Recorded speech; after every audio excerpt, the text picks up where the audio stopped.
Breaking news mga kababayan, pinakamalaking pag-atake ng Ukraine, iniinda na ng Russia, Europe at US, nagkaisa na laban kay Putin.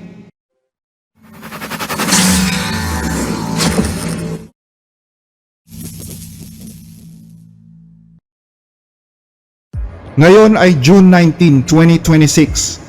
200 killer drones ang pinakawalan kahapon ng Ukraine laban sa Russia. Ayon sa Russia, ito na daw ang pinakamalaking pag-ataking ginawa ng kalabang bansa mula nang magsimula ang digmaan noong 2022. Dahil sa dami, hindi ito nagawang pigilan ng mga Russian air defense system. Sabi ng Kremlin, posibleng ito ang maging dahilan para hindi na matuloy ang pinaplanong pagpupulong sa pagitan ni Pangulong Vladimir Putin at Volodymyr Zelensky. Pero ayon sa report ng Ukraine, mahigit 1,000 daw ang kanilang pinakawalan. Ayon sa mga report ng Ukrainian General Staff at Institute for Study of War or ISW at iba pang international media, libo-libong drone ang umano'y ginamit sa operasyong yon. Bagaman iginiit ng Russian Defense Ministry na nakapagpabagsak sila ng mahigit 555 drones sa loob lamang ng isang gabi at may kabuang 992 drones at ilang missile sa buong araw, marami pa rin ang nakalusot at tumama sa mga target. Hindi rin daw naiwasan ang pagkawasak ng ilang mga gusali dahil naman sa mga bumagsak na debris.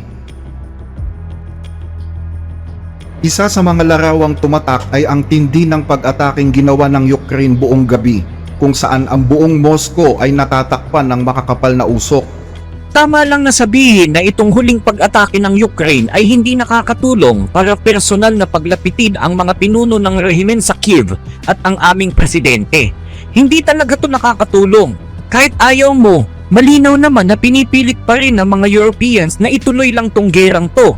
Pinagbabasehan nila yung napakamali at hindi tamang assumptions na pumapabor na daw ang sitwasyon sa mga battlefield sa mga puwersang Ukrainians. Halata namang mali yan. Gusto kasi nilang impluwensyahan si Trump para kumampi sa mga Ukrainians. Ang target ng Ukraine ay ang isang oil refinery sa Moscow na nagsusupply ng 50% ng diesel at petrol sa buong Moscow region. Ang Kapotnya Oil Refinery sa Moscow. Ayon sa mga ulat, 5 magkakahiwalay na bahagi ng refinery ito ang nasunog pagkatapos tamaan ng mga drones gaya ng pangunahing oil refining unit, secondary processing unit at ilang oil storage tanks.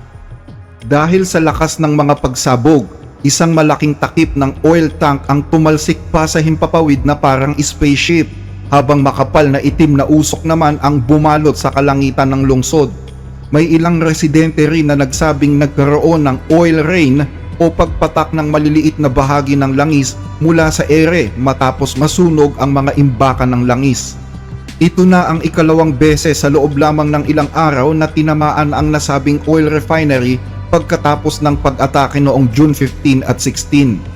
Dahil sa banta ng mga drone, pansamantalang itinigil ang operasyon ng 4 na pangunahing airport sa Moscow, ang Vnukovo, Domodedovo, Sukovsky at Sheremetyevo airports. Naiulat din ang ilang pinsala sa mga gusali at infrastruktura sa Moscow Oblast. Samantala, isa pang mahalagang target ang Gukovo Oil Depot sa Rostov Oblast. Tinamaan din ito ng mga Ukrainian drone at nagdulot ng malaking sunog sa isang facility na ginagamit para gawing storage at distribution ng fuel at lubricants para sa Russian Army. Kinumpirma ng gobernador ng Rostov Oblast ang insidente pagkatapos kumalat online ng mga video na nagpapakita ng naglalagablab na depot. Wala ring naiulat na napatay sa naturang pag-atake. Ayon sa mga analyst, posibleng makaapekto ang pagkasira ng depot na ito sa logistics at fuel supply ng Russia. Ganon din sa mga puwersang nakatalaga sa southern front ng digmaan. Napapaulat na rin na may ilang mga lugar sa Russia ang nagkukulang na sa langis dahil sa patuloy na pag-atake ng Ukraine sa mga oil infrastructures. Bukod sa Moscow at Rostov, may mga drone strike ding naiulat sa iba pang bahagi ng Russia. Sa Yaroslav Oblast halimbawa, pansamantalang isinara ang isang pangunahing highway dahil sa banta ng mga drone. Wala namang nasawi sa pag-atake sa Moscow, pero may ilang mga sugatang isinugod na sa ospital. Pero kung walang nasawi sa Moscow, Isang kabataang babae naman ang di umano'y namatay nang tamaan ng isang Ukrainian drone ang isang bus na kanyang sinasakyan, sakay ang ilan pang mga kabataang miyembro ng football team sa Bryansk region. Galing daw ang nasabing team sa bansang Belarus. Bukod sa babaeng nasawi, mayroon ding 7 sugatan na kinabibilangan ng 5 bata. Sa kabuuan, mayroong 44 na pasahero ang bus na yon at ng mga oras na yon ay bumabiyahe ito mula Belarus patungo sa bayan ng Gelendzhik. Nakaabot naman ito sa bansang Belarus at mariin itong kinundina ng Belarusian Foreign Ministry at sinabing maliwanag na terrorist attack yan na kailangang ipaliwanag ng Ukraine. Sabi naman ng Ukraine, hindi daw totoo yan. Wala daw silang drone attack na ginawa sa Bryansk region. At lahat ay pawang imbento lang daw ng Russia para idamay ang Belarus.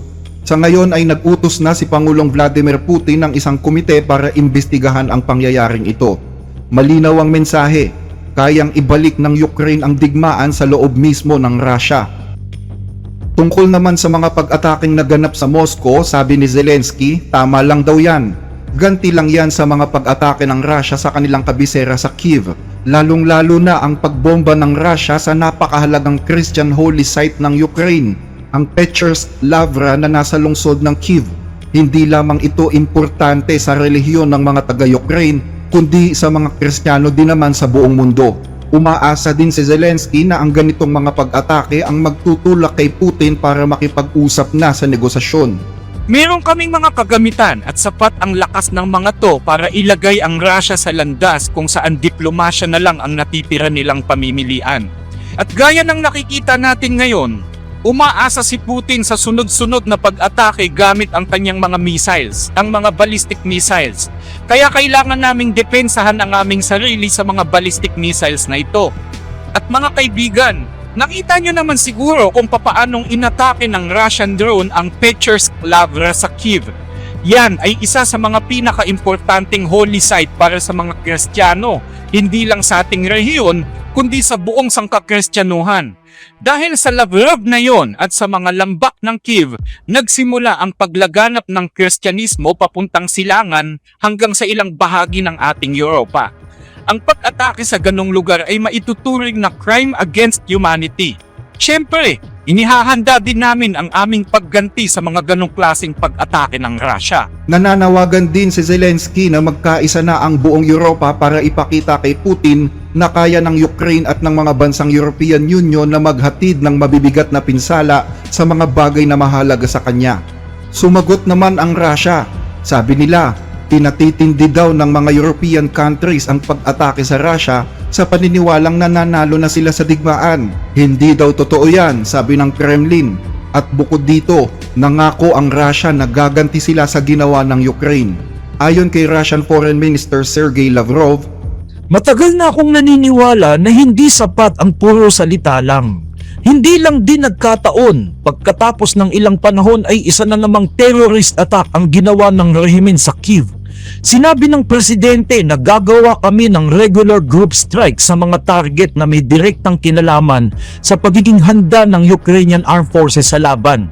Itinakda na yan ng Supreme Commander-in-Chief at gagawin yan ng ating sandatahang lakas at patuloy nilang gagawin yan. samantala sa kakatapos lang na summit ng G7 kung saan naging laman din ng pag-uusap ang digmaan sa Ukraine, sinabi ng mga member countries na handa silang bigyan ng lisensya ang mga kumpanyang Ukrainians para makagawa ng mga long-range missile at air defense system. At talagang napakahalaga nito dahil mas nauunawaan ng Ukraine kaysa sa ibang mga bansa ang mga bagong paraan ng pakikipagdigma dahil sila mismo ang nakakaranas nito araw-araw. Napatunayan na rin nilang kaya nilang gumawa ng mga bagong kagamitang militar ng mas mabilis at mas mura kaysa sa Europa. Bukod sa lisensya, asahan din na dadagdagan ang mga air defense system, interceptors at long-range capability ng Ukraine sa mga susunod na araw. Sa katunayan, isang loan ang inaprubahan ng mga bansang EU sa Ukraine na nagkakahalaga ng 90 billion euro para sa susunod na 2 taon. Napag-usapan din ang pagbibigay ng mga Patriot defense system sa Ukrainian Army pero wala pang pinal na sagot dito ang Amerika. Nasa meeting din na yon si Pangulong Donald Trump at kapansin-pansin na naging mas matigas na ang kanyang mga pananalita laban sa Russia.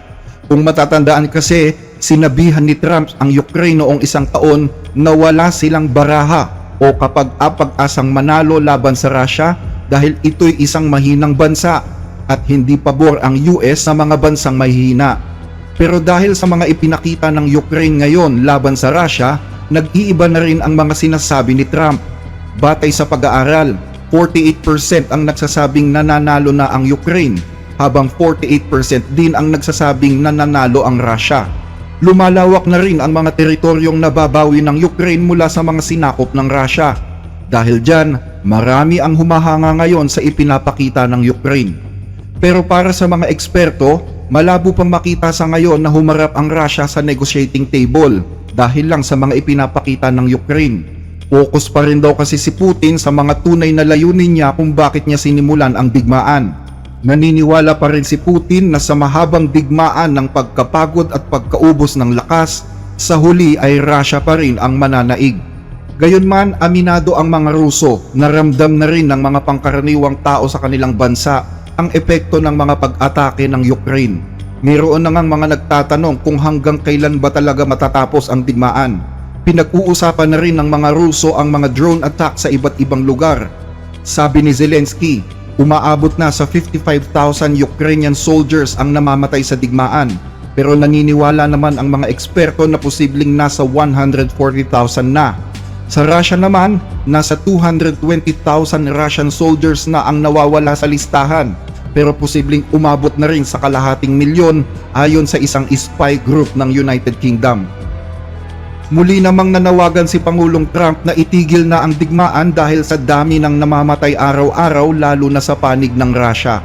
Dahil ang Russia ang nasa offensive side, natural lamang na mas maraming namamatay sa kanila. Pinagbantaan din niya ang Russia na posibleng ibalik ang sanksyon laban sa Russian oil na pansamantala nilang inalis dahil sa nagaganap na krisis sa langis. Nagsisimula na kasing bumaba ang presyo ng langis ngayon kaya't wala nang dahilan para patagalin pa ang pagbebenta ng Russia ng kanilang langis sa global market. Nakausap ko si Pangulong Putin, nakausap ko rin si Pangulong Zelensky, nakausap ko si Pangulong Putin sa telepono at merong mangyayari. Maraming tao ang nawawala sa kanila, maraming sundalo. Pareho silang nawawala ng maraming sundalo. Mas marami nga lang ang nawawala sa Russia dahil sila ang nasa opensiba. At kapag ikaw ang umaatake sa isang gera, mas marami kang magiging casualty. Ganun lang kasimple yun. Nagkaroon kami ng napakagandang pag-uusap ni Pangulong Putin at napakaganda rin ang naging pag-uusap namin ni Pangulong Zelensky. Sa tingin ko, pareho silang gustong may gawin para matapos na to. Hindi nga lang nila alam kung paano nila gagawin. Gusto nilang gawin yon pero hindi nila alam kung paano. Medyo mahirap nga naman ang sitwasyon, di ba? Ngayong tapos na to, doon naman tayo sa kabila magtutuon ng pansin. Tingnan natin kung maaayos natin yan. May 25,000 na tao ang namamatay buwan-buwan, karamihan mga sundalo, at hindi dapat nangyayari yun. Nagkaroon ako kahapon ng dalawang napakahalagang pakikipag-usap at pag-uusapan din natin yung tungkol doon. Tungkol po sa sanction sa Russia. Anong gagawin nyo doon? Doon sa mga sanction sa Russia, gaya ng mga oil waivers. Oo, baka bawiin ko yun. Gusto ko lang siguraduhin na bababa pa ng husto ang presyo ng langis. Ngayon na bumababa na yan, hintay lang kayo hanggang sa makita natin yung mga numero. Pero bumababa na yan, baka bawiin ko na rin yun.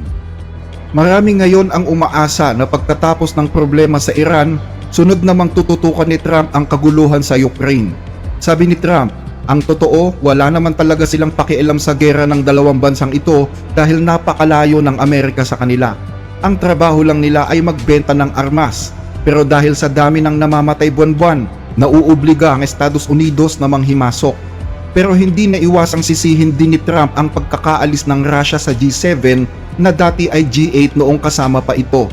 Sabi ni Trump, kung hindi daw sana inalis ang Russia sa samahang iyon, disin sana'y mas madaling makausap si Putin at mas madaling maaayos ang gulo. Inalis ang Russia sa samahan noong 2014 at ayon kay Trump, napakalaking pagkakamali niyan. Sabi niya, napakahalaga daw kasi ng partisipasyon ng Russia bilang isang major power para ayusin ang mga problema ng mundo, pero mas pinili kasi ng mga bansang Europeo na i-isolate sila. Kinakabahan naman si Zelensky na baka umabot pa ng hanggang winter ang kanilang bakbakan. Pag nangyari yon, mas magiging mahirap na naman ang transportasyon at paglaban sa lamig dahil sa mga nasirang infrastructures na ginagamit panlaban sa mababang temperatura. Alam daw ni Putin kung gaano kahirap ang digmaan sa gitna ng taglamig, kaya nananawagan si Zelensky sa kanya na mag-usap na kahit saang bansa nito gusto, basta't matapos lang ang digmaan. Isang bagay na ayon naman sa mga eksperto ay malabo pang mangyari sa ngayon. Kailangan na nilang makipagkasundo sa lalong madaling panahon. Hindi lang Russia ang usapan dito, hindi lang ang Ukraine. Naiintindihan naman nila kung bakit ganito ang sitwasyon. Pwede kaming magkita sa Turkey, sa Switzerland, or sa Middle East. Posible kahit sang lugar pa yon. Hindi ko lang alam kung saan eksakto dahil hindi naman ako ang presidente ng Estados Unidos. Nasa presidente ang pagpapasya at ang pag-o-organize niyan. Pero alam ko na pwede ring maging lugar ng pagpupulong ang Estados Unidos. Kung nagugustuhan ninyo ang mga discussion na ito, paki-like at mag-subscribe po sa ating channel at i-click ang notification bell para lagi kayong updated. Malaking tulong po ito hindi lamang sa ating channel kundi pati sa ating mga kababayang nangangailangan na aming sinusuportahan. I-follow din po kami sa Facebook, The Blessed Reader. Para sa inyong mga tanong, concerns o suggestions, mag-message lamang po kayo. Maraming salamat!